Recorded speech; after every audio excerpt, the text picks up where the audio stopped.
Well, bonjour, buenas tardes, buongiorno, hello. Mon nom est Paul Dufour. I'm going to moderate this session. For my sins, I've been involved in the advisory committee for the CSPC for the last several years. I've enjoyed it thoroughly. You're in a session here that will talk about, engage in a dialogue about l'avenir, the future, la relève for CSPC, and we're going to bring you up to date with some information, some intelligence that we've gleaned from members of our illustrious panel here about the future of CSPC. For those of you who have been at the Montreal and Toronto events, we've been hearing constantly that the conferences have been fantastic, have been animating, have been networking, and great social activities, but a lot of people have been asking, what is the next step? And so this panel is about some of that, and we're going to need your participation in this because we're looking for and welcoming your feedback on this particular challenge that we have before us. So on our panel to kick things off, Peter Hackett will from University of Alberta. Chris Hornberger with the Halifax Group will give you some of the results of survey work that we've been doing and some of the business plan. Andre Albinati will say a few words as well about his experience on the advisory committee and also what he's hearing. And Mayor Dad, our dear illustrious leader, Mayor Dad, will tell us a lot about where things should be going, could be going. And then we will open this up for your participation, your feedback, which we will welcome.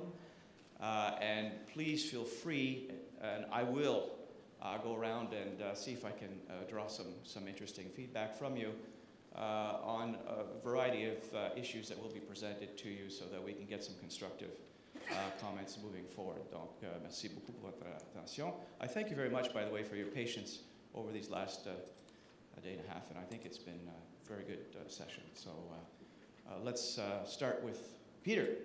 Tell us all about it.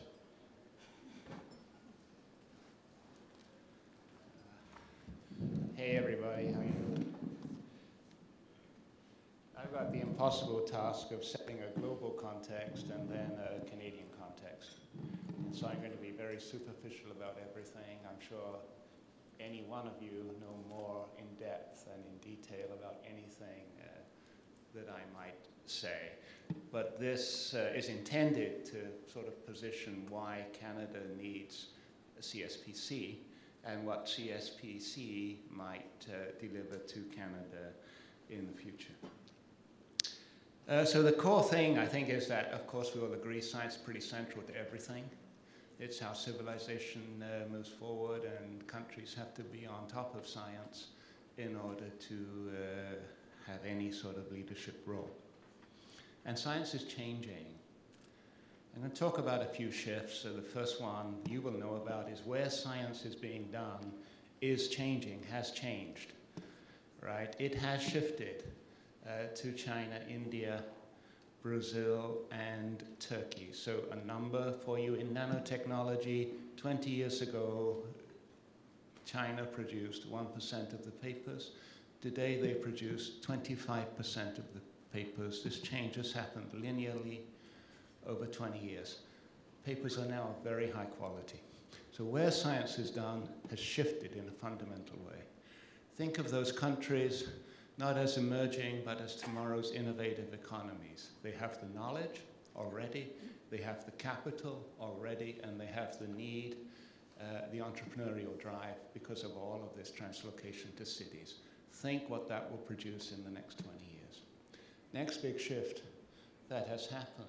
Look around the world, count out where research is done. In 2008, $650 billion of research was done in business.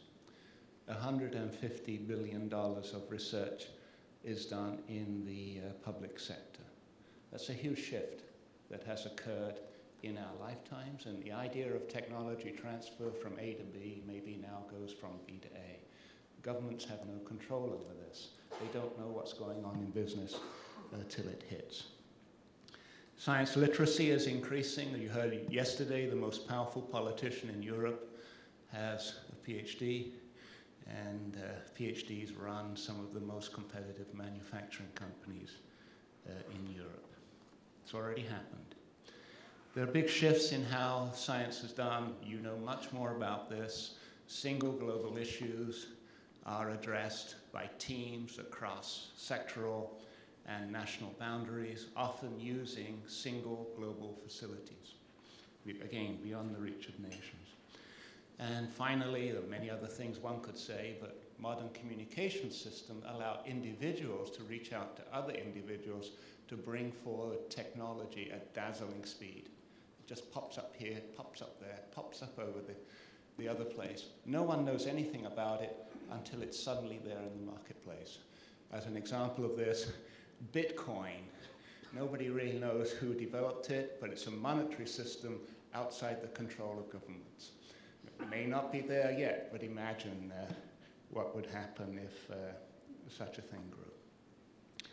So science is changing, continues to change. Each advance builds upon the advance that went before, so the rate of change is continually increasing, continually accelerating.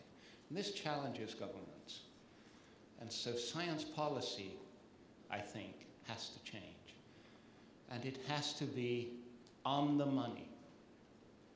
Canada today, in view of the things that we've told you about just here and that you all know in your bones, might be where Singapore was 40 years ago.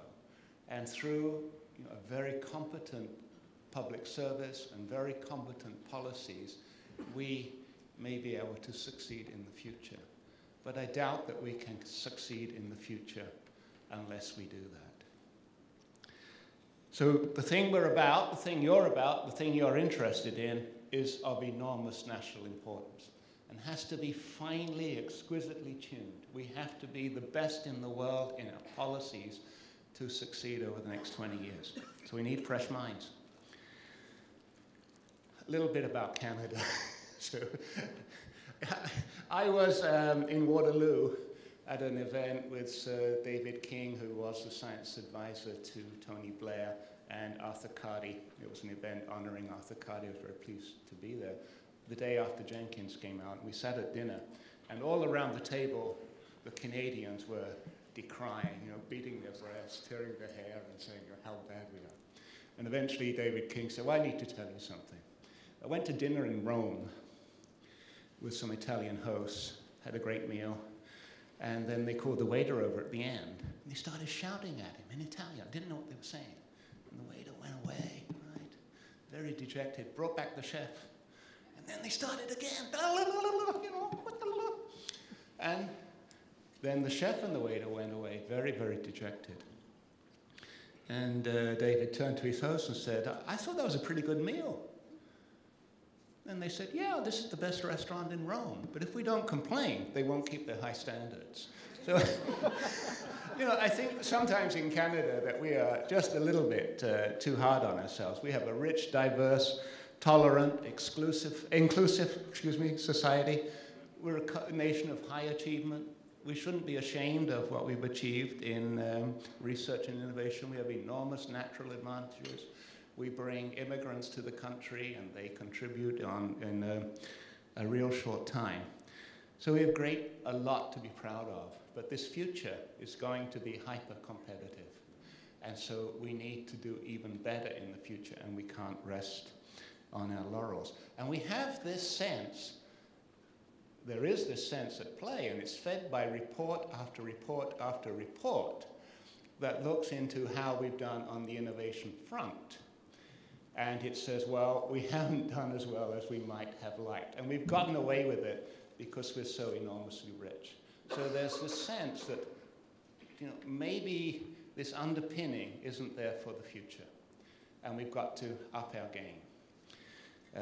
I won't recite all of the doom and gloom. We're sort of at the back of the pack in PhD production. Our venture capital industry isn't competitive. Our support for business R&D has been looked at recently, and it has been found to be one of the least effective in the OECD. 24% of research in business is paid for by the government. Well, maybe this has distorted what business research is about. And one can go on and on and on, and I'll just sound like some sort of a tyrant. So the sense is that we have to do better. We have to tune up our policy-making regime, because the next 20 years are so much more competitive. So that then is the backdrop, right? To go forward, Canada needs the most effective science policy, the most effective innovation policy, and the most effective competition policy. We can't protect our industry with barriers. Those barriers have to come down, and we'll be exposed to this global competition. And so it's indeed critical that we have fresh minds, the best and brightest minds in Canada, coming to the question of these policies, because they set the frame for everyone else. They define the size of the fishbowl and the rest of it for the rest of us to work in. And those policies have to be the best that they can be, so that we can go forward and compete. The other aspect that I'll just pull out that's key, we can't keep going from report after report after report that looks backward and says, well, this policy didn't work out. We're smarter than that now. We've got to develop the science of science policy, so that we can say, well, if we make this intervention, these are going to be the consequences going forward, both intended and unintended. Next year will be 2012. In 2002, we set the target to move from 15th to 5th in the OECD countries, right, by 2010. Well, here we are in 2011. If you look at the top 25 countries, we're 14th. We've moved from 15th to 14th. If you look at the top 40 countries, we're 24th. We've moved from 15th to 24th. So our intentions have been good. The policy framework that we've put in place to realize them hasn't delivered results. And in the next 20 years, we've got to do better. So we've got to be able to look at policy, extrapolate, and say, well, this is what will happen if we do this, that, or the other. And we've got to get it right. And that's 8 minutes, as Paul requested. Thanks very much, Peter. That's great context-setting piece. For those of you who haven't seen it, by the way, Mark News has a nice little piece by Merdad and Peter that appeared a few days ago on upgrading our science policy to 2.0. So this whole issue of ratcheting something up is an important issue. I would draw your attention to that piece from Peter and Merdad. I'm going to turn it over, if we can fix. I'm going to turn this over. We've as part of this feedback that we've been receiving, one of the issues was, what is it that we're hearing from the community at large out of these conferences, and how can we build on that? So we did a number of interviews, we did some surveying. You're going to hear a bit of the results of that from our next speaker, Chris Hornberger from Halifax Group, who will lay out some of this in terms of describing both the process that we went through in designing this draft business plan, looking at some of the feedback we were already receiving, but of course looking forward to, thanks very much, to further feedback from you. So Chris, I'll let you set the stage for this feedback we've been receiving. Thanks very much, Paul, and good afternoon, everyone. In about mid-July, I got a call from Penny Park from the Science Media Center, and many of you will know Penny or may have heard her in the previous session. Penny said to me, "Hey, Chris, what's up?" I said, well, yeah, things are pretty good here. And she said, I had a call today from a guy named Merdad. And I said, who's Merdad? She said, he runs a conference. And I said, he runs a conference? Where does he run a conference? She says, well, you know, he's had a couple of conferences, and he called me and wanted to know what I did to get the Science Media Center up and running. And she said to him, well, I had a plan. And he said, oh yeah, well, where'd you get your plan? And he said, well, she said, well, I got it from Halifax Global. He said, well, who's Halifax Global? And she said, well, they're a consulting firm in Halifax. So she said, I'll send him an email and introduce him to you. So I got an email about 5 minutes later from Penny with a copy to Merdad that just said, hey, here's an introduction. Go to it. Good luck. And within minutes, I had a response from Merdad to say, hey, can we talk? And with that began a rather intense affair over the last 4 months with Merdad and the steering committee, many of whom you see up here in front of me and a few more in the audience. So what we undertook was an assignment to help Merdad and the steering committee figure out what's next for the CSPC. And I want to just address one word that we have heard repeatedly through our consultation process, and that is the word centre. We've been calling this the Canadian Science Policy Centre, and we've had a lot of questions and a lot of pushback. So we decided, Peter Hackett and I, last evening, that we would no longer refer to this as the centre, because as you'll see, what our stakeholders actually told us was that it's not a centre that we need, but what we need is a virtual network. And a centre seems to denote something that's quite different than a virtual network. So we're now just calling it the CSPC, and whatever the name evolves to, it will evolve.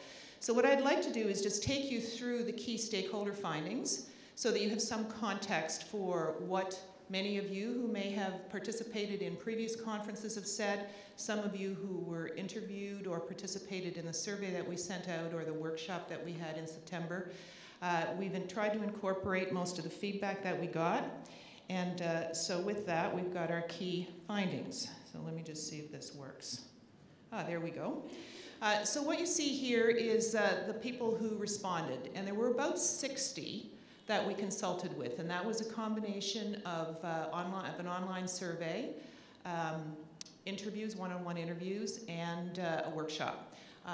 The steering committee participated in all of these things, and they're included in these folks as well. So you can see that we had good representation from all the sectors: university, government, granting agencies, the NGOs, research centers, the private sector, media, a foundation participated, and a bunch of associations. So we got a pretty good cross-section of folks participating and telling us what they thought the CSPC should be and where it could go.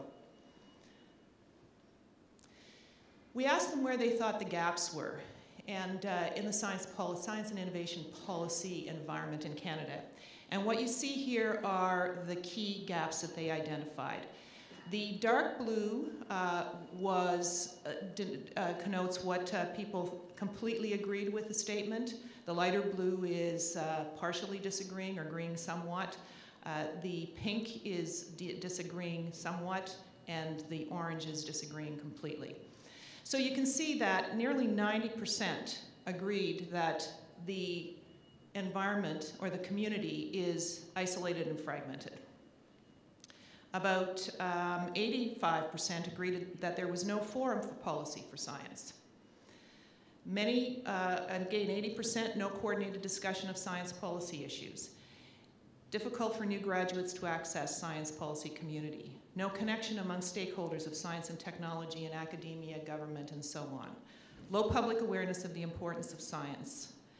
No forum for science, and I think that's a duplicate. And science is not used to find solutions to social and economic issues. And even there, 50% of the respondents agreed, at least somewhat, that that was the case. So what that told us is that there are fairly significant gaps here from what the stakeholders were identifying. So we said to them, well, what's the compelling reason for doing something about that? And these are the things that they told us, is that we need better opportunities year-round to network and communicate. We need a national forum. This needs to spread across the country and needs to take regional things into consideration. We need to be able to promote and support science and innovation policy. We need better linkages internationally. We need to be able to link this to societal benefits. And we need a national voice for science policy research. So those were the key compelling reasons that the stakeholders who participated in this identified as needing to do something beyond just having an annual conference. Next. Okay.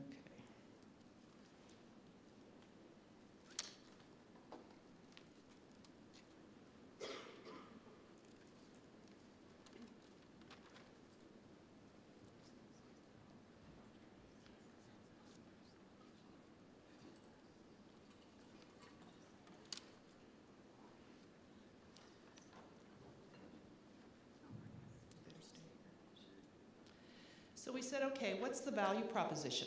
What is it that this entity, whatever it might look like, what does it really need to, what kind of value does it need to provide? And they said, well, we need some ongoing engagement. We need something that serves as a catalyst for unifying the voice on various science and innovation policy topics. We need a single voice that speaks to science policy in Canada. We need a forum for science policy experts to collaborate. And when they talked about experts, by the way, they weren't talking just about academics or government. They were talking about the private sector. And we heard repeatedly that we need to really find a way to engage the private sector in the discussion and in the dialogue. We need to be able to describe and measure the value of science to society. And I remember speaking with one of the heads of agencies who said, you know, it would be really great if somebody out there could talk to the issue of metrics and really tell us what it is what value we are providing. And I think we've heard several times through the course of this conference the need for metrics. Promote the value of science and innovation policies to address economic issues. In today's environment, we know that more and more it's important that we make contributions to the economy of the country, particularly through science. Put information into a politically communicable form. And I remember speaking with Preston Manning, who as many of you will know, is a big proponent of this one. And he talked about how it's really important that we be able to talk to politicians. And for those of you who were here for the political panel yesterday, you'll have learned that there are very few scientists in Canada who are also politicians. And so it's pretty difficult for politicians to understand the language that scientists speak. And so stakeholders felt that there was an opportunity to be the linkage and the translator of that conversation between the scientists and the politicians, and influence the policy decision-making process. They felt there needed to be some way to do that. So the benefits they saw was demonstrating how a strong science culture is essential to Canada's democratic and economic future. They felt that some body needed to do that there is no one that does that today. That we need a better understanding of links to Canada's productivity performance. And I think we've heard that several times through this conference. The importance of science and technology-based knowledge society. What we heard repeatedly was that we don't have a really good understanding of how important it is to us.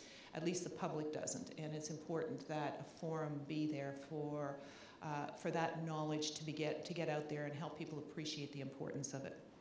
Making science accessible to policymakers and policy accessible to scientists. So that's that translation between the two parties.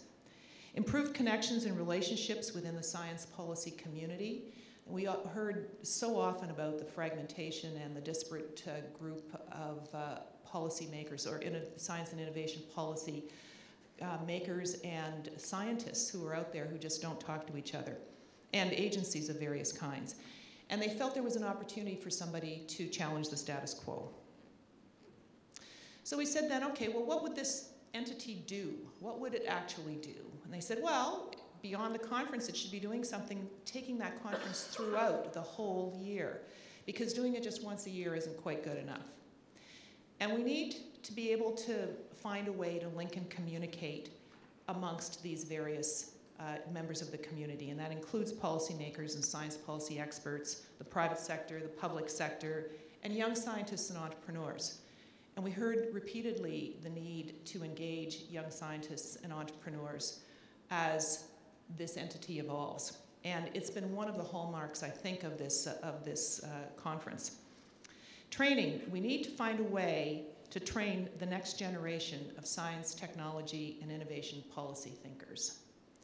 We need to educate decision makers about science and scientists about policy. So these are all activities, remember, that they were thinking a CSPC could engage in. Identify mechanisms, policies, and programs that can impact the country's social and economic well-being. So they wanted to see how we could, an entity like this could actually make a difference in the day-to-day of people's lives. And they felt the center should, the CSPC should demonstrate the relevance of science by illustrating what science can do to solve the big problems of the day. So there were some pretty lofty ideas of what an organization, a relatively small organization, particularly a startup, might want to do. Many of those thoughts prefaced by what they've heard here at the conference in the past 2 years. So with that, we came away and said, okay, well, what is it that we actually need to do? And so we had this auspicious steering committee, 3 of whom are sitting at the desk at the table here. 4 of them are sitting here at the table with me, and several are in the audience. And we worked diligently through the last 4 months to come up with a plan based on what we heard. And with that, I'd like to turn the podium over to Mehrdad to talk a little bit about what that plan is all about and what the 3 pillars in that plan are. Want the slide up?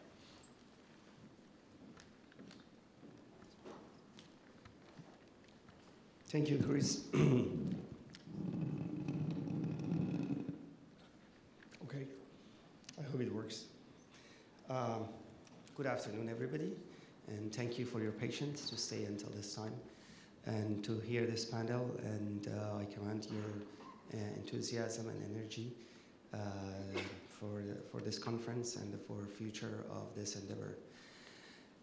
Nobody, perhaps, can feel the pressure that the questions that I get on a daily basis by emails, by phone calls, and other casual encounters in the corridors and so on. So what is the next for CSPC? And are you guys want to be a lobby group? And is CSPC a research institute and would like to conduct original research as an academic unit? Or is CSPC an advisory to government? And the latest one, I received an email just 2 weeks ago from a very well-known organization in the US. You know, all of you know about that organization, and asking me, what is the official position of CSPC about the Keystone gas pipelines? And I scratched my head. Well, I don't know about that. There is no official position of CSPC about anything. But so here are the questions that I have struggled with, and the group of volunteers, of course, over the course of the last 2-3 years. And we thought, okay, everybody's asking about the next step, and really, the community has mobilized in the past 2-3 years, and they are ready for a jump, for an upgrade, and for all those reasons that Peter mentioned. And we need an upgrade really in science policy, infrastructure, and science policy and innovation policy landscape. So we thought maybe based on the strengths that CSPC represent, we have to come up with the next step. And that effort started, and we had a fantastic group of individuals actually on board. And I would like to take the opportunity to thank each one of them. And Paul DeFool, Peter Hackett, Chris, Andre Albinati, and those others whose name were here. Thank you very much for your time, for your support. And I guess CSPC is really grateful for your time and insights in this. And so we hope we can go to the next step based on the strengths that CSPC represent. And as Chris mentioned, and based on the consultation with the community, with those stakeholders, we thought that we can focus on a few things. Number one, being a national hub a national, basically media for science policy stakeholders, and a network, a dynamic network by which the expertise, the individuals, the organizations can exchange ideas, plans, projects, and as a network that can foster collaboration and, most importantly, cross-sectoral talk. And this is the absolutely needed, and it has reported in various assessment and analysis that something that Canada is lagging behind is cross-sectoral collaboration and dialogue and exchange of expertise. So we thought this network, which already exists because of the conference, this is a national network, we can expand on that, and we can tap into various sectors that have already connected and plugged into the conference and expand it and make it even more effective and more dynamic, and bring together leaders of government, private sector, non-for-profit, and foster collaboration and dialogue. Increase the online presence, of course, and finally to be a home for various science policy stakeholders. And that's number one. And number two is the value that we have plugged into younger generation, younger researchers that you have witnessed. Many of them were present at this conference. Many of them are engaged in organizing this conference. And many of them, through various venues, are already connected with us through emails, online, website, and so on. And on the note that, unfortunately, there is no venue currently for younger researchers to be trained in science policy arena. And by trained, I'm not speaking of traditional academic training, master's or PhD. I'm talking about being familiar with the, when you come out of the laboratory, being familiar with how policy is being made and how political world is function. You heard that Dr. Kedalich yesterday mention that she asked younger generation, graduate students to come to her office and to see how Parliament Hill works. So what we are offering, we say, okay, so let's make it more organized and not just on an ad hoc basis. Let's have a machinery by which we can get the brightest, and those people who are interested in science policy from science and other disciplines can get some trainings in a format of a fellowships, internships, and others, and to see how political machinery works, to see how policymaking works. So that was the number two of the activities that we thought CSPC can perform. And number three, advancing the science of science policy.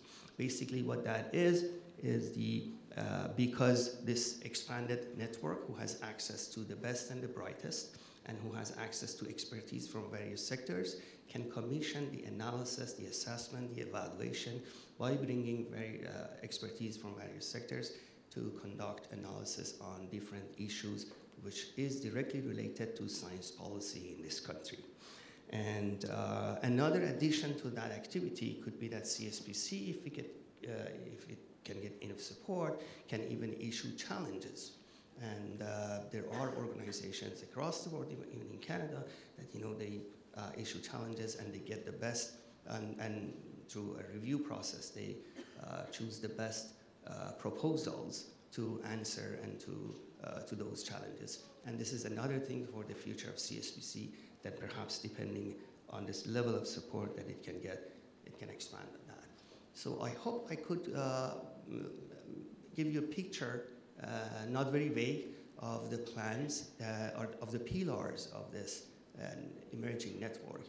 And I'm looking forward for your feedback and advice. And we are happy to take your feedback and implement it into this proposal. This is V1, version 1, and we hope to get to version 2 by your help and your advice. And thank you very much. Thank you, Merde. We're going to leave that up, but before we open it up, I want to introduce you to another member of our advisory panel, Andrea Albianetti from Earnscliffe, who's going to give you a bit of a sense of the practitioner view of this interface that we've been talking about on science policy. and then we'll hopefully get a great dialogue going. Let me just quick reminder to everyone here. This conference operates with a lot of volunteer work. There's over 70 plus volunteers involved, and it's quite a challenge to pull this together. And what you heard from Mehrdad is an attempt to try to now professionalize this structure, this network, in a much more ambitious way, while taking some small steps. So you have to just keep this in mind as we're talking about the future here at CSBC. André, à vous. Thanks very much. Listen, I just want to take a couple of minutes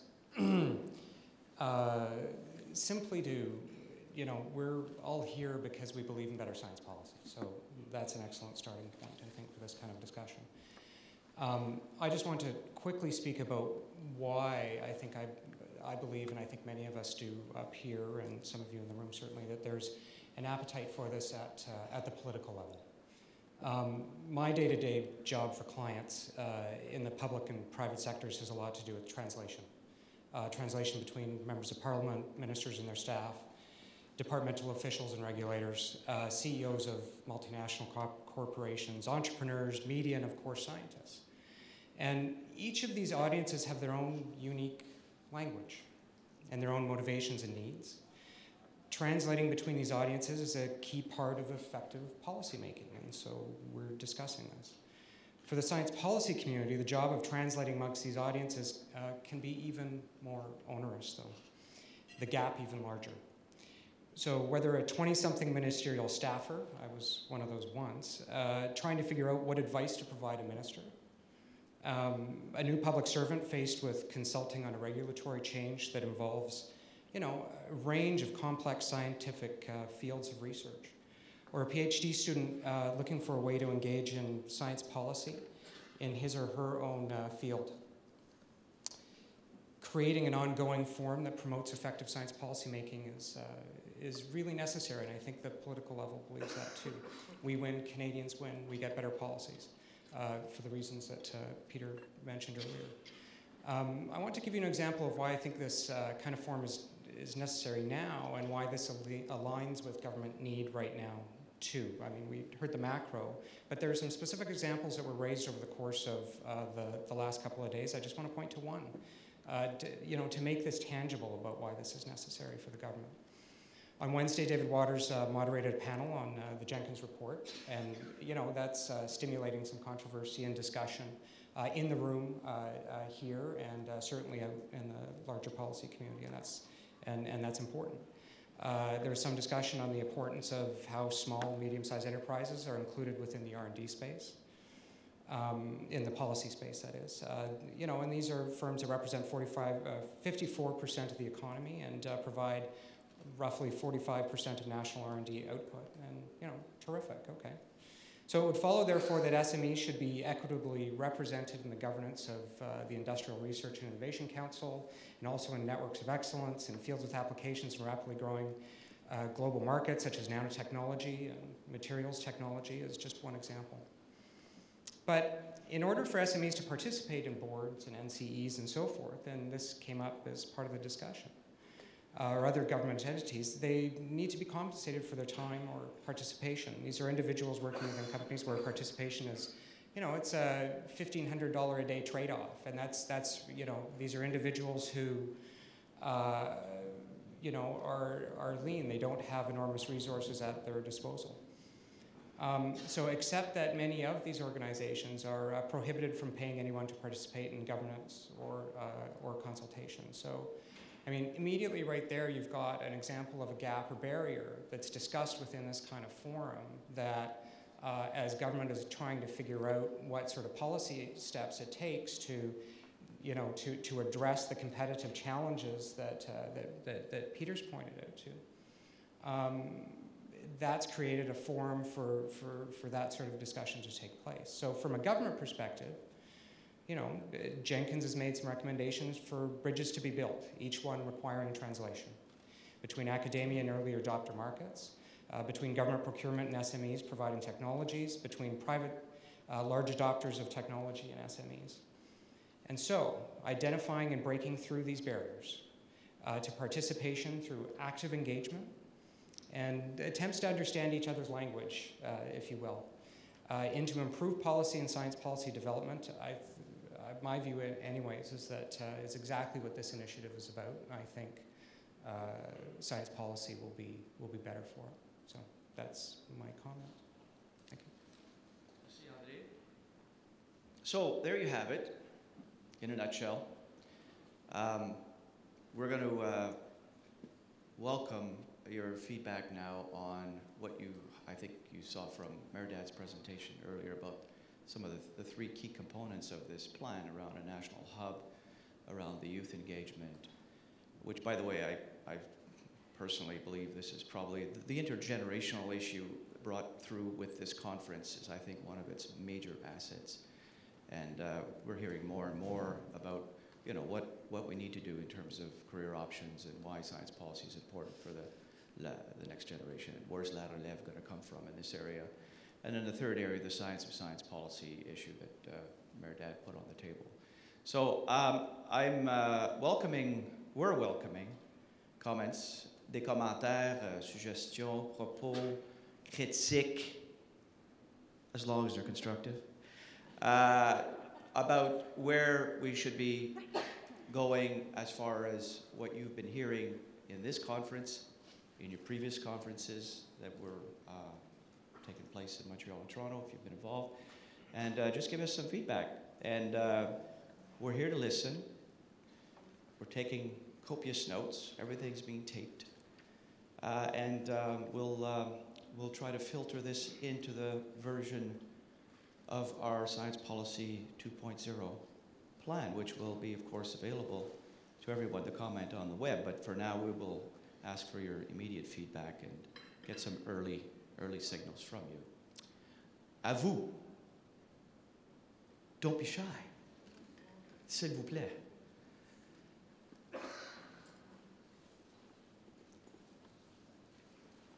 Anne, are you coming up for something? Okay, come on up, come on up. Lauren? Hi. Yes. This is my first conference and most enjoyed. My background, as most of you know, is science and science policy, and I really got a lot of value from this. One of the things I think we all saw is that governments need to change how they develop their major strategies. And hopefully this type of group can influence that. What I saw in the survey was a suggestion that economists need to know the importance of science in their decisions. I saw the word cross-sectoral up in the right-hand side of the screen that you were going to leave up there. And I gathered that meant cross-sectoral across different science disciplines, I think. Okay, thank you. Because what I was going to suggest was an inverse that I really think would be valuable in the effectiveness of science policy, is that this group worked to demonstrate the value of economic, social, environment, legal, and ethical, the ELSIs, issues in the development of science and innovation policy, that you come to the political arena with the thoughts on that. I'm looking forward to that, Peter. Because if you don't do that, you leave it up to the economists to crush your advice. And if you show the completeness when you bring it forward, which is extremely important because everything we're doing right now has all of those elements, then I think it may actually improve the perception of this organization.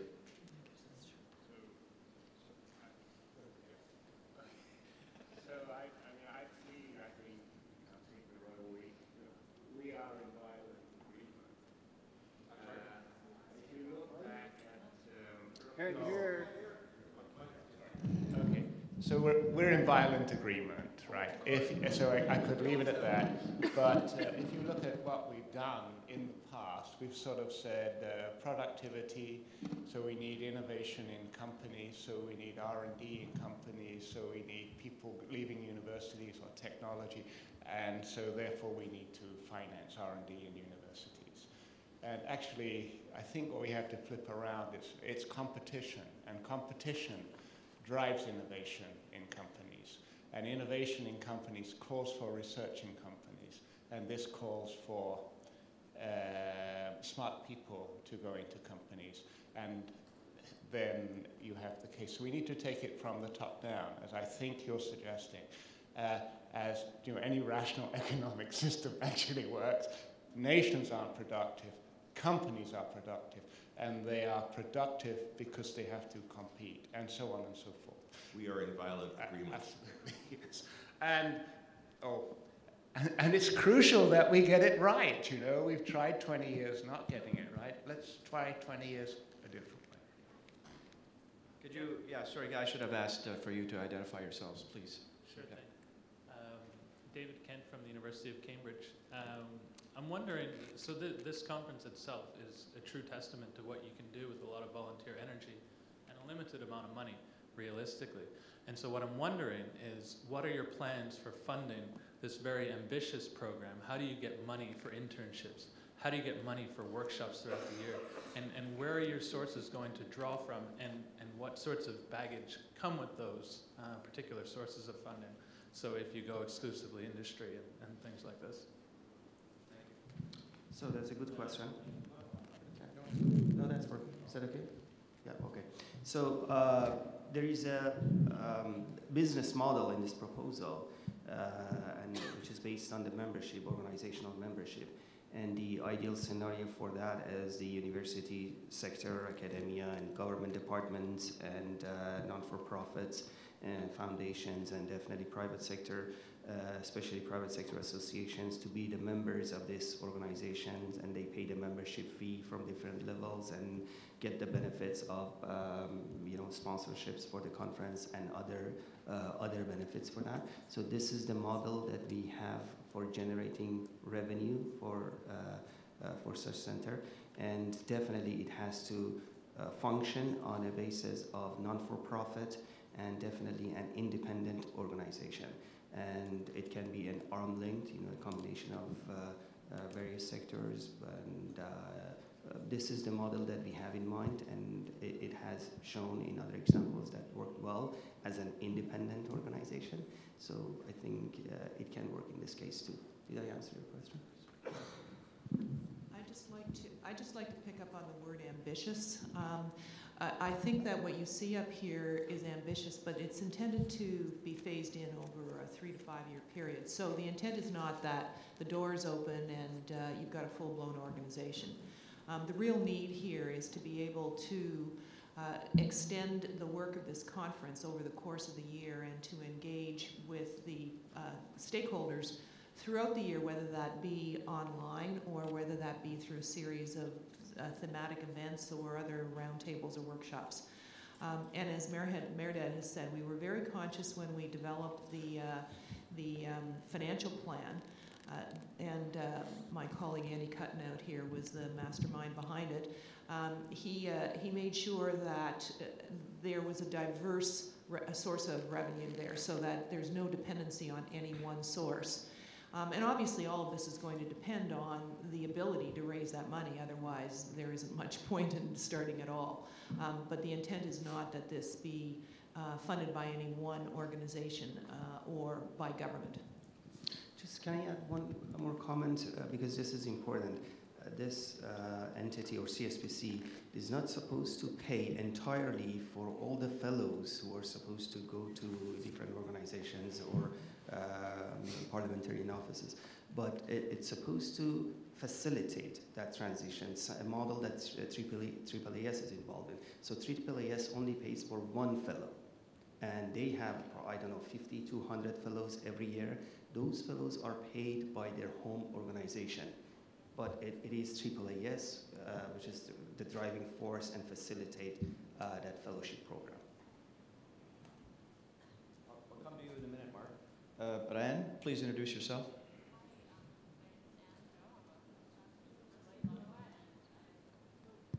There, you're on. You're on. Yeah, okay. Hi, my name is Anne Go. I'm a postdoc at the University of Ottawa and was in charge of Ottawa outreach for the CSPC. So I've had a really great opportunity to work with an amazing team of volunteers from the Ottawa area who have coordinated our relationship with our community partners. And so I think that's a useful initiative for the CSPC to continue. My question is, what is your opinion on what it means to be a single voice for science policy, and how might that intersect with or interact with the individual points of view from our different community partners or from sponsoring organizations? Or Okay, they refer every tough question to me. I don't know, but I try to answer. Thank you. Very generous. First of all, I don't think I did mention single voice, but it was in the survey, by the way. The stakeholders mentioned single voice. I personally do not believe in single voice, but I believe in microphone. So and some tools that different voices can be heard, and science policy needs to be heard in the mainstream. CSPC can facilitate that. And just to reiterate there, that was what we heard from the stakeholders. That's not necessarily where we ended up going with the planning. Mark, you want to introduce yourself? My name is Mark Sarner. I'm director of the Institute for Science, Society and Policy here at the University of Ottawa, which is a multi-faculty institute. And first I would like to say I've been to all three of the conferences, Toronto, Montreal, and here, and actually congratulate especially Merdat, but it's really, I think, a much bigger network that this has happened. I think it's a hugely beneficial thing that we have this conference.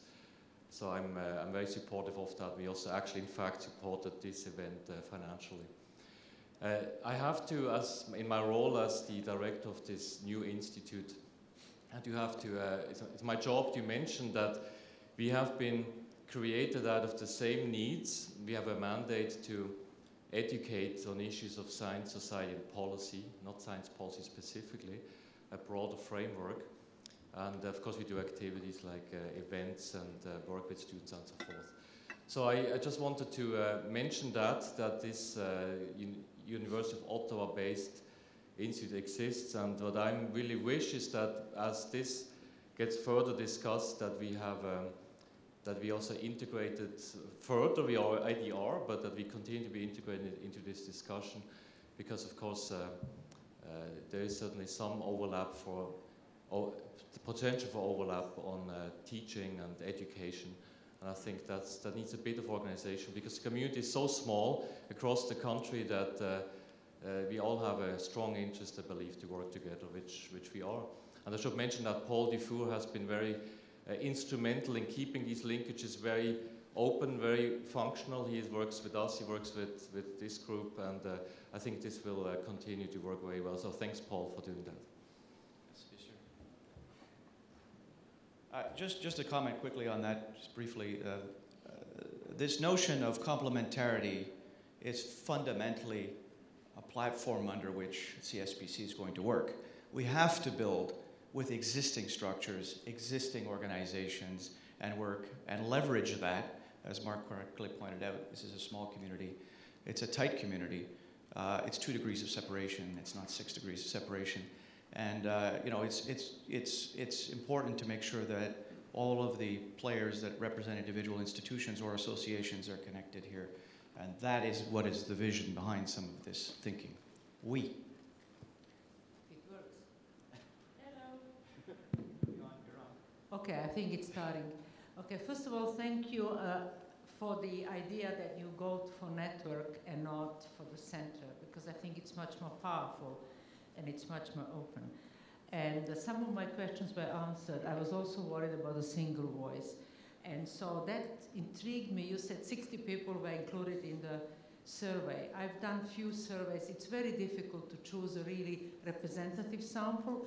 So I guess that after this conference, when you put it on the website, you'll get comments, then you'll get somewhat more representative sample. What you might have done, which maybe it's for next conference, I've been at a conference which developed recommendations that go somewhere we want to go, which this conference, I think, didn't do this time. The comment I have about these things, you could have many, many pillars, I agree. But what you said here was how you engage more people. That's what you wanted to do, not just youth. I belong to the new Canadians, and I think that from McDonald's to Tesla, people were not born here. They were immigrants who became Canadian, and I think we are missing that somewhere there, and that's a pity. So my colleagues with high degrees, if you go out and get a taxi, ask them whether they have master's or PhD from some other country, which is a waste. When you're applying for immigration, they love you. When you come in, oops. So I think this network will open up the possibility for invention and innovation and whatnot. So I suppose that beside the membership, if I understood well, you'll be more open, because this second pillar, youth engagement, they won't be able to pay membership fee, as want my new immigrants. So that's my comments for now. Thank you. Let's discuss the membership option that we have in the plan. It is intended that only organizations would be members, and that anybody else belongs to the network. So when we talk about the network, we're talking about the individuals who make up the organizations who are members, and those individuals who are interested in participating in the network. So it is not intended to be closed in any way. And those individuals who participate in the network do not have to pay. So that's the structure of this. It is intended to be inclusive. On the note about the immigration and immigrants, I think I am one of them. How are you doing? So I didn't have the chance to be born in this great country, and I immigrated to Canada about 16 years ago, and I think I made the right decision. And but this is the network is for science policy, and anybody, any organization that anyhow is related to science policy can be a member, can be included, will be included in that network. That's why it's a network. Anybody is there. There are some, there is a membership-based fee membership, which is only for organizations, and that's a model for generating revenue. And other than that, everybody can be included in that, even the international stakeholders, relevant organizations. One of the actually objectives of this network is to establish or strengthen the ties with similar organizations in other countries. Yeah, thanks for that, Mehrdad. Yes, please introduce yourself. Hi, my name is Dawn Chow. I do work for a federal department, but that's not why I'm here. Which one? Health. Thank you.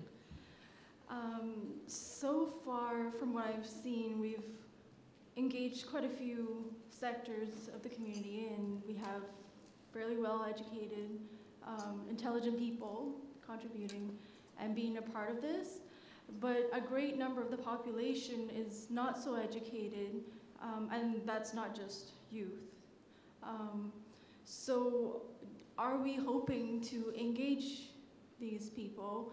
And if so, how? How do we include them in the conversation? If they are Canadians, and they would be affected, perhaps, by science policy. So just want to hear what your thoughts are. I know I have my thoughts. I want to know what your thoughts are on this.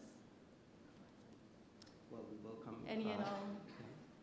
I think we have to make sure that the channels of communications are open. And as Paul mentioned, I guess this proposal somehow will be public through the website or something. And definitely we would like to continue this conversation and receive feedbacks from especially the younger generation, of course. Yeah, they are the first to respond. Sorry, maybe I could just ask you to perhaps clarify, what is your view on your specific question? Okay, well, you just put me on the spot there. I'm just trying to draw out a bit guess more. what I'm thinking is there are people who may not be so integrated in the university or industry, more of the management side or the science policy networks, you know, your average people who work at McDonald's and retail and factory workers, small and business entrepreneurs, you know, all the rest of the people. So how would they be engaged? Because they may not necessarily hear about something like this on their own. And they may be a slightly different sector than youth because you can't just go to high schools to tell them about it. Yeah. So it's enormously important, and we'll all work together to make sure more of this happens, yet much of it is happening. If you read your business section of your newspaper, it's all about science and how that plays in the economy and society.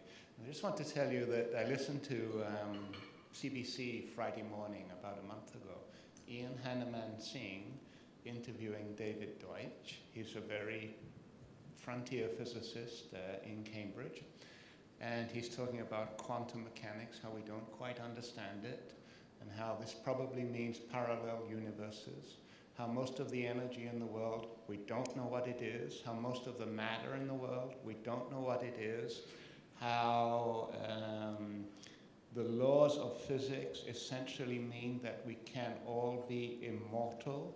It hasn't quite happened yet, but it could. So I'm telling you all of this just to say this is on my CBC radio, not that everyone listens to it, but that Ian Hanuman Singh was totally absorbed and totally engaged in this discussion about the frontiers of science and where it might go and what it might mean to all of us.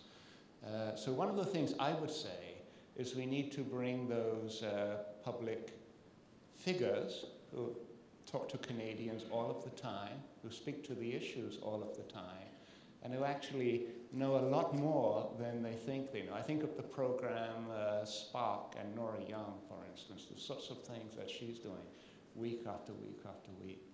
I think I want to do more, and I think we've got quite a good foundation, and I'm sure this organization needs to keep that work at that.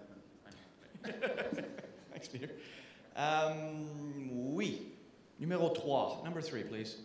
Paul Lebey, Chief Scientist Office, DRDC. Okay, I really believe that we need that to be a network. To make it fair, I suggest we should have a voice, anybody, but it has to be authentication type of a registration. So if I start a blog on one direction, I don't want somebody else to take my voice. It's my voice. And it will be the same thing for everybody. So we have all the chance to express and help to progress.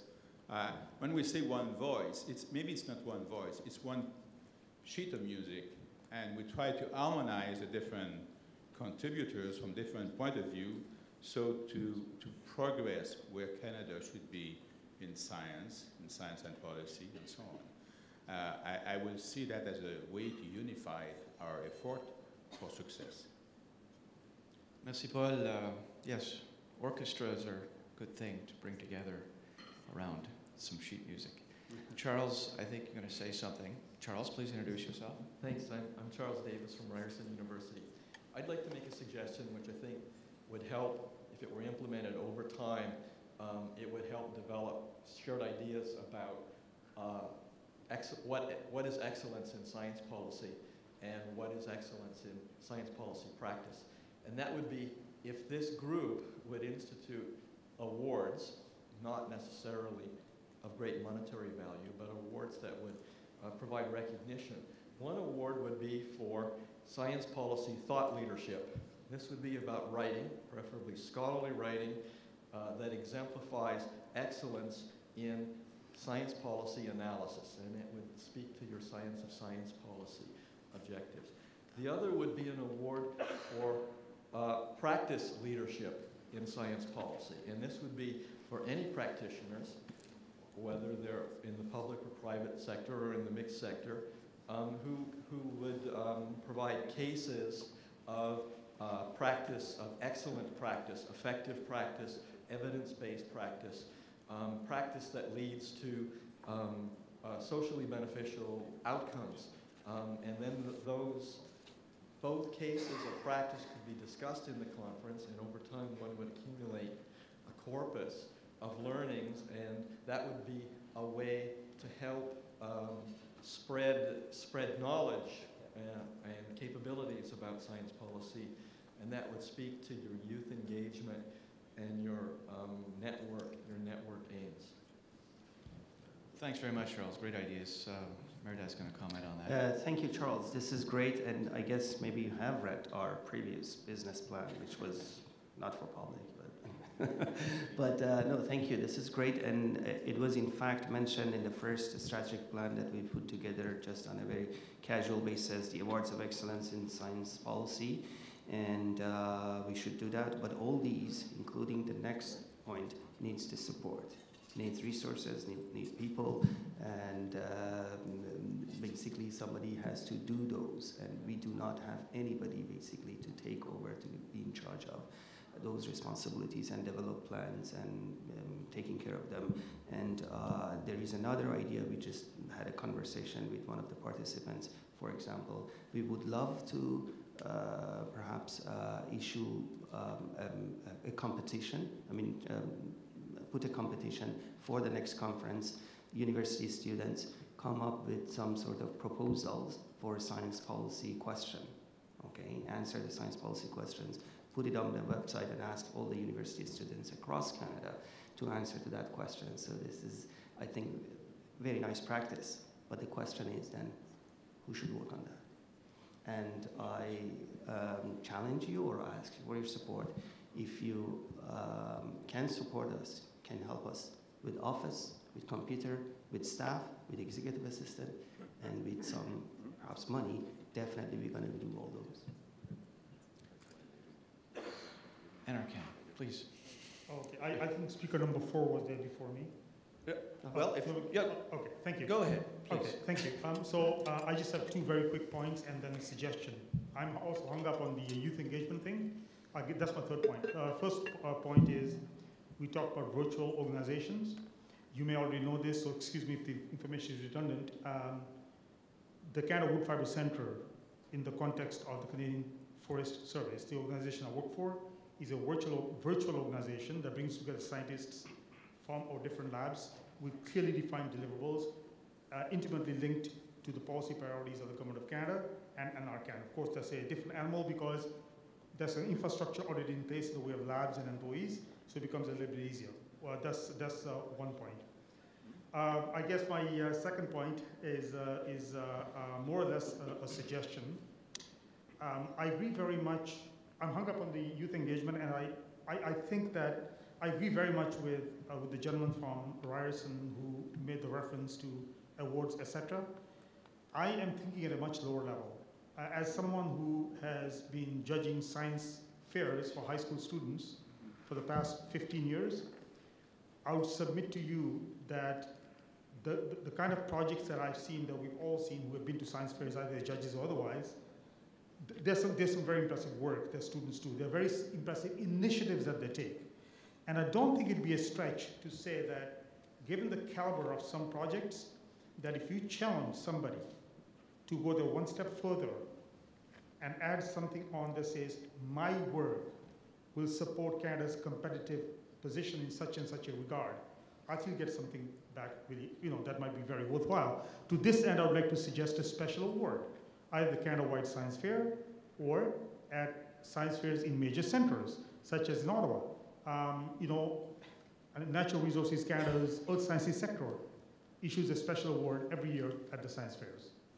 So that's not much of a stretch to do that. I highly recommend that, based on to get the youth engagement, that you seriously consider that. And with the gray matter with my ears getting older, I've forgotten my second point, so I'll leave it at that. Thank you. Thank you very much. Excellent point. For those of you who were at that session yesterday on Science as Culture with Ian Chubb, Leslie Lewis, and Denise Amiot from the museum here, that issue, this whole issue culture and youth engagement, and we have this fantastic network, a number of you know about it, called STAN, Science and Technology Awareness Network, which tries to bring together all these science centers, museums, and public outreach groups, including for the youth. So it's a great opportunity to leverage, again, to leverage with an existing organization, something that we could build on in the CSPC plan. Marisa, por favor. Hi, I'm Marissa Bender from Natural Resources Canada. So this is my first time at this conference, and I've really enjoyed it. So I'm looking forward to next year's. So I'm just curious about the second part under the National Hub, or the first part, pardon me, about extending the conference throughout the year. And I was wondering if you could just maybe expand on what you meant by extending the conference, whether it be like a virtual conference online, or whether or not this is smaller events, or more focused regional events like a Ontario Science Policy Conference or something like that. So I was just wondering about if you could expand on that box there. Okay, I think there are several things that could be included in that section. One of them is thematic conferences and seminars and focus on one issue. And the other one is sector-oriented conference and seminars or webinars. And the other one is roundtables, small roundtables with the inclusion of government policymakers, young entrepreneurs, and industry who has a stake in some particular issue, and bring them together on a day, let's say, roundtable discussion to come up with some sort of practical solutions. And these are all the formats that can be included and can be expanded. But as I said, sector and thematic seminars and regional seminars are part of those. And online. And on the There's webinar, I an mentioned it. intent in the plan to really spruce up the online capability of CSPC so that it actually does network the community wherever it happens to be. Thank you. Oh, sorry, in my previous remarks about STAN and the science centers, I forgot to mention Tracy Ross over there. Tracy's did a fantastic job there. Thank you. Shiva. Hi, everyone.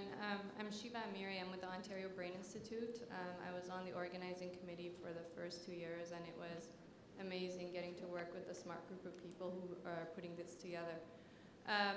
One of the reasons I joined the organizing committee was because I thought there wasn't an avenue for scientists, this big group of really smart people, to be advising government on a variety of issues.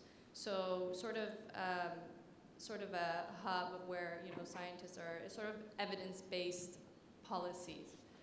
And I'm wondering where that fits into the 3 pillars. I'm not sure which of those addresses that specific area that we have discussed a lot in that panel with the government, with the politicians who were scientists. They said that there is a need for that. So I'm wondering which of these 3 pillars addresses that. Well, with respect to evidence-based decision-making, I'm not sure how we can directly relate CSPC because first of all, making policies is the business of government, number one. Number 2 is government has its own channels to get feedbacks and advice. And number 3 is up to government to decide who they want to receive feedback and advice from. So we cannot come forward and say you have to get advice from us. I don't think that can work that way, and government may not like it or may not listen to us. So clearly we have to distinguish ourselves from advising government in that respect directly. Of course, we provide a venue for various stakeholders to their voice being heard, and that definitely has some indirect effect on policy making.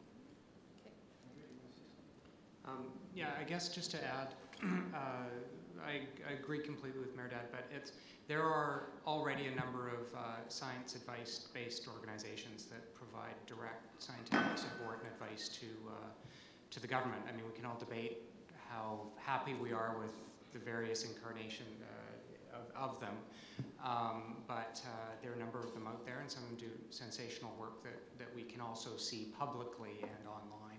Council of Canadian Academies, for example, you know, so there's a range of formal and informal, and there are a number of informal consultations that do take place, though. So while there's, you know, the ability to sort of overlap and duplicate and force government to take a look at what you're doing, you don't really want to do that. But to the extent that you can take topical issues and actually in a forum that's unencumbered by the rigors of, you know, of secrecy, of, you know, cabinet confidences, of, you know, departmental modes of regulatory, you know, confines, whatever have you. Having a forum that sort of links between those that you can participate in and bring skill sets that touch on a range of these areas and talk about topical issues of interest to the government, that actually is of interest to them. They will pay attention. So my example was the Jenkins panel because it's topical. It's something that the cabinet is likely going to be chatting about, whether they adopt any of the recommendations, how they feel about them, if they translate those into specific policies. And so you're doing them a service by putting together panels and bringing different viewpoints to the table and into the public realm to debate that. They get to test it in real time and see if everyone in the room is jumping up and down and yelling, if they're shredding papers and, you know, getting emotive about it, or if they're in the discussion of you know, of that sort of panel with learned individuals from different sectors and different backgrounds, that they're actually able to discover things that they didn't know about that can lead them down a certain path. So my view about this is that it's actually quite good that there's an organic sense to it that isn't about specific formal advice to governments. It's more about dissecting some of the issues of the day and understanding those better. I'm the deputy chair of an organization in Nova Scotia called Nova Knowledge, and Nova Knowledge, while it has a different focus than this, is a similar organization in that it engages people from the community, from government, from academia, from the private sector, to participate in discussions of various topics. And we have actually had government come to us over the years discreetly asking us to test the waters for them, so that if there's a particular issue that they might be concerned about and they want to hear about, rather than them going out directly to the public and saying, what do you think, they've asked Nova Knowledge to bring panels together or do something we call mic debates. And of course, you know, they're liberally populated with people from government so that they can hear what the public thinks. So it's a very powerful way for government to hear what's going on in the minds of their constituents. Thank you. Just to supplement Andre's comment, for those of you who went to the genomics workshop yesterday, I mean, there was a great example there, moderated by Kerry Morin, Genome Canada, around industry, academia, and the government there together, airing their views on a particular series of issues about where this is going and on what basis we can interact. So there's a powerful potential here without directly providing advice on these issues. Jeff, sorry to keep you. Jeff Cronston, the Impact Group and Research Money. Just the business plan that you're referring to, I don't think anyone in the room's seen it except you. What's the total budget you're looking for, just for scale? A full year of operation would be somewhere around $375,000 to $400,000. Mm-hmm. And that includes the conference. Oh, what's the budget of the conference, Murjai? 200,000. So then you're talking about an incremental 200, say, which isn't a lot. No, it isn't. And so in your business model, which would fund the whole 400, if you charged an organization 400, then you need 1,000 members. If you charge them 1,000, you need 400 members. What's your business model in terms of how to get the money through membership? The membership model is multi-tiered. So, you know, at the very top, we've got in excess of 100,000, whatever that might be. And then we have various categories, with the lowest one being at about $5,000. And with each one of those tiers comes certain benefits. And each one of them is linked in some way to exposure or participation here at the conference. So the conference is an integral part of this. That $400,000, by the way, is for first full year of operation. As the organization ramps up by year 5, I think it was at 650,000, again, including the conference. But there is a reliance in that model on in-kind services and resources. So there is an intent and there has been throughout this whole planning process, that this would be a collaborative effort wherever possible. And so shared resources for anyone who is interested is one way to reduce costs. And those resources could be facilities, those could be people, it could be IT, it could be any number of things. So it's intended to not necessarily be a standalone organization. What the plan is intended to do, though, is provide anybody who is interested in collaborating an understanding of what the value proposition is, and ensure that the value proposition has some dollars associated with it, so they have some idea of what they're getting into if they want to collaborate with CSPC. Thanks, Jeff. Sorry. Related to that, you mentioned that some of the member organizations would be government. How many people in the room are actually working with the government department? Could you just put up your hand? I'm one of the founding directors of STAND, which you mentioned, Tracy's on the board. And we don't charge a membership fee. And we have a huge debate on whether we should. Some of us say we should. And when that comes up in the meetings, and we start going toward charging a fee, the government people in the room say, well, we can't pay because we just can't. And I think in an organization like this, that might be a greater problem because of tier 3. And I just want to do a reality check with the government people in the room. Is that an issue? And also, have you talked to your government colleagues about whether that's an issue? Maybe it's not. In my experience, it has been.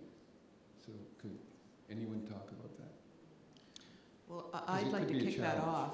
We've done plans for other organizations, including the Science Media Centre of Canada. And I think if you go out to their website, you'll see that there are government organizations who are members. Jeff, I'm going to ask, we heard you. We're going to get some feedback, but I would welcome to get a few more comments in. Paul was standing at the mic, but he's gone in the back. So, Mark, I guess you're next. Yeah, okay. Mark Sarner, Institute for Science, Society and Policy. Well, I just would like to comment on the slide, since you project it so prominently, and I take this as the intent to get some feedback, endorsement specifically. And I don't want to go on specifics of the various boxes. I understand why they are there. I think all these activities are meaningful. The thing which strikes me is that one thing which is missing, what is there has to do with outreach, education, and research, which is something done by lots of groups, but I would say insufficiently in this general field. I agree with that. But what is missing to me after going through these 3 conferences is the whole concept of lobbying. If I would have to say what this conference is doing best, really, to me it's not a dirty word to say lobbying. I would say that's really its main character, its main function, its main benefit. But I do agree that bringing in the second generation is another very striking feature. But it struck me, looking at this for so long, that this precise strength, which I would consider the greatest strength, is not represented. Real quick. Well, we'll get to Hillary here. Thank you, Mark, for that compliment, I guess. You're absolutely right. As you said, to CSPC, there are various references.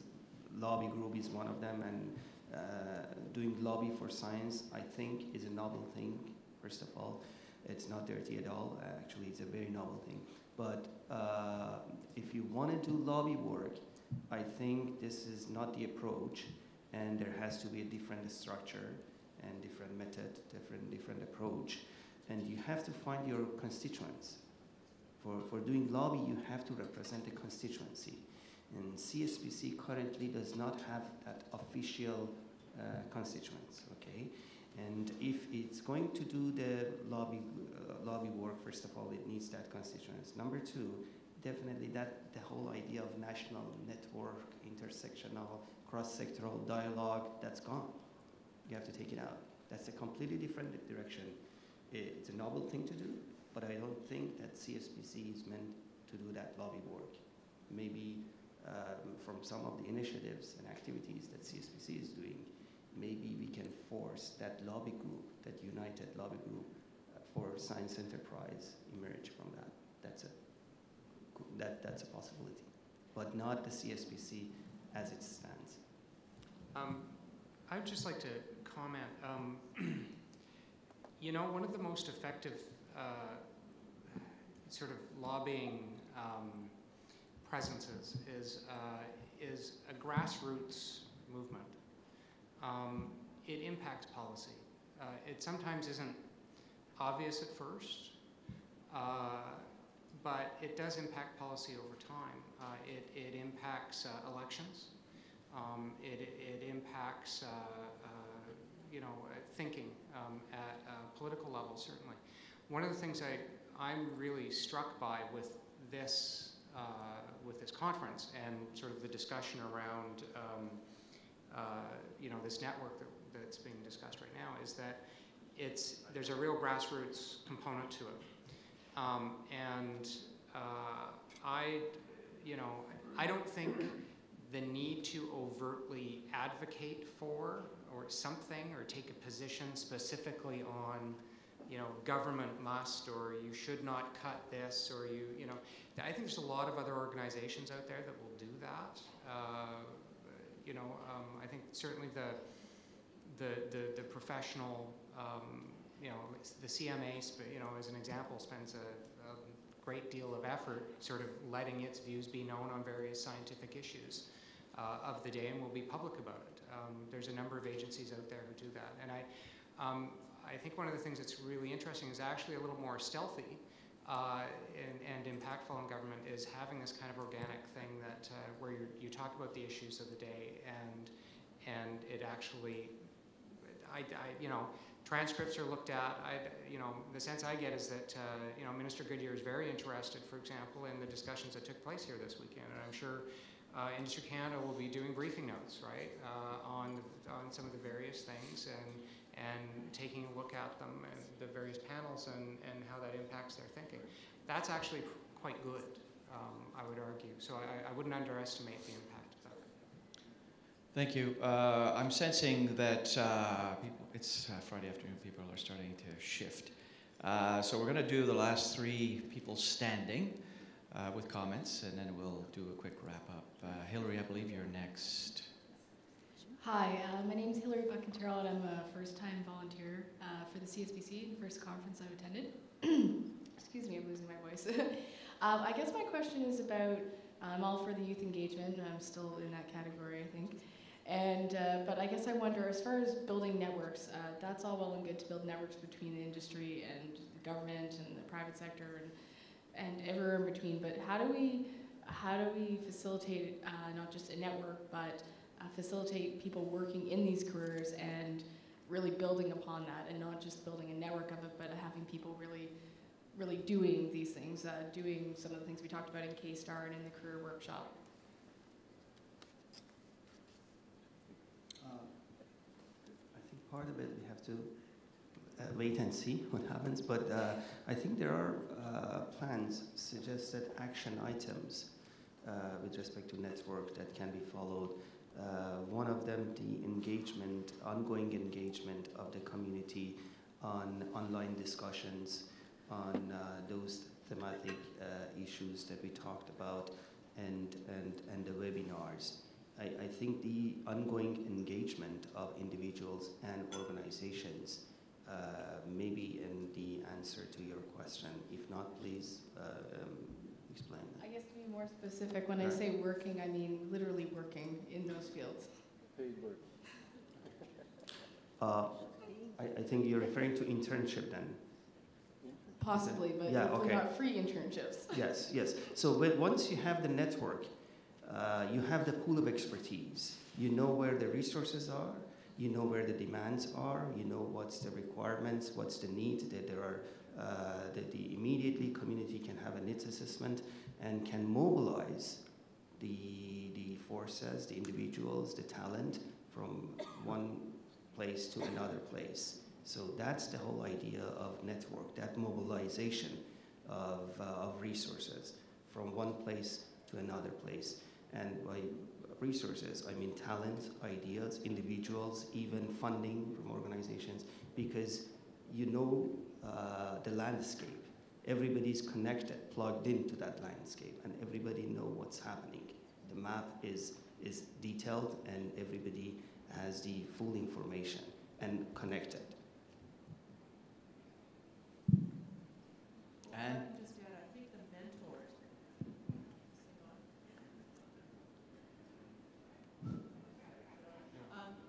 mentors are intended to be part of that equation as well. Hopefully mentors will be able to open doors for their mentees, if we can call them that, and help them find work in the areas that they'd like to work in. Anne, quickly. Yeah, to organize things like thematic conferences and seminars and roundtables throughout the year, you're going to need people. And I'm wondering if anybody else here is thinking about how to mobilize that network of people that you're going to need. Yes, we need more volunteers. You are all champions. Yes, of course. Yeah. I think that the plan, in the resourcing in the plan, does call for an events person and a director of programs, so that there are the resources, as there are with this event, although it's been based primarily on volunteers, that there would be some staff resources who would actually do that mobilization. But I don't think that there is any intent to lose the volunteers out of it, because I believe that that's part of the magic of this conference. And so I doubt very much that Mehrdad or anybody else on the steering committee intended to lose the volunteers. Please. Hi, Alison Hebbs with the Canadian Federation for the Humanities and Social Sciences. I just wanted to get back to the advocacy lobbying point. And I have to agree with how you both answered the question. And I do agree that one of the most powerful things is to have a forum like this help a lot of evidence and thoughtful information bubble up. And then that can be carried forward by other groups who have lobbying as their mandate. So my question goes back, and you even identified it. I heard Gary Goodyear twice say, I look forward to the results of this conference. So what are the plans to package what happens here and to show momentum year after year going forward? Okay, that's a great segue to close off this session. And what I'm going to suggest, Alison, is get Mehrdad up here to sort of wrap up and answer your question directly. But I can tell you that before I do wrap up, I want to thank you all for your attention, for your patience, for your comments, constructive, all of them. And we do appreciate your feedback. And as I said, you are all in some way or other champions and ambassadors for the CSPC, since we've got you captive here. And I want to thank our panelists who have been here. Peter Hackett had to leave a bit early, but Chris and Andre for participating on this advisory and steering committee that we've had a great time. And Mehrdad, I want to thank you in particular for your leadership and your patience for putting up with some of us strange individuals who deal with science policy. So please, Mehrdad, let me bring you up here to say final words and address Alison.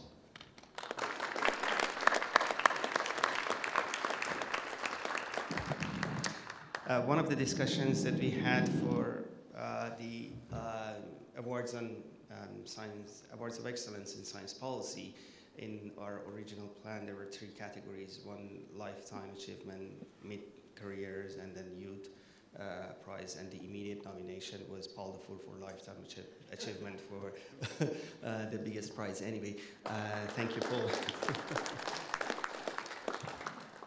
And I have to thank you for your patience, and others. And Andre, I think he's out of business because he just has to take his time and answer my emails during the day and week.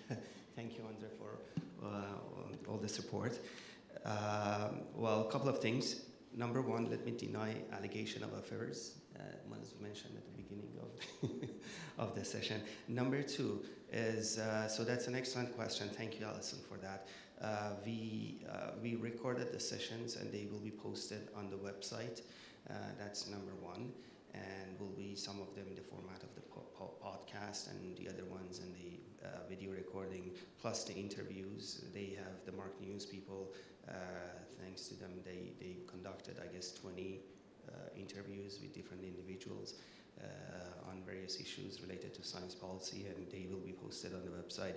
And at every conference, we have a proceeding book in which the summarized report of the sessions will be published. There is a 2-page summary of every session, including the discussions that happen, will be published. And hopefully, another thing that we can do this year, I'm hoping for that, I don't promise, but is in bullet point, the 5 take-home message of every session can be included in addition to that 2-page summary. That's another one. But the third one, I guess, is the whole impact of CSPC, and that is, to my view, the most important one: community mobilization, something that we have been able to do, and we would like to keep these connections and turn it to you and ask for your support in various ways. It was mentioned, Chris mentioned, that in every aspect of operation that you can think of, we need help: in-kind support, financial support, human resource support, and IT support. And if your organization is willing to provide that support, certainly we recognize that, and you can become part of that membership model. And if you want to take this proposal and upgrade it to another version 2 and 3, by all means, we would love that. And I think that's all I had to say. Did I cover everything? Yes, okay. So on that note, so let me thank you, first of all those people who were involved in this effort, especially volunteers. Another big round of applause for volunteers who worked on this.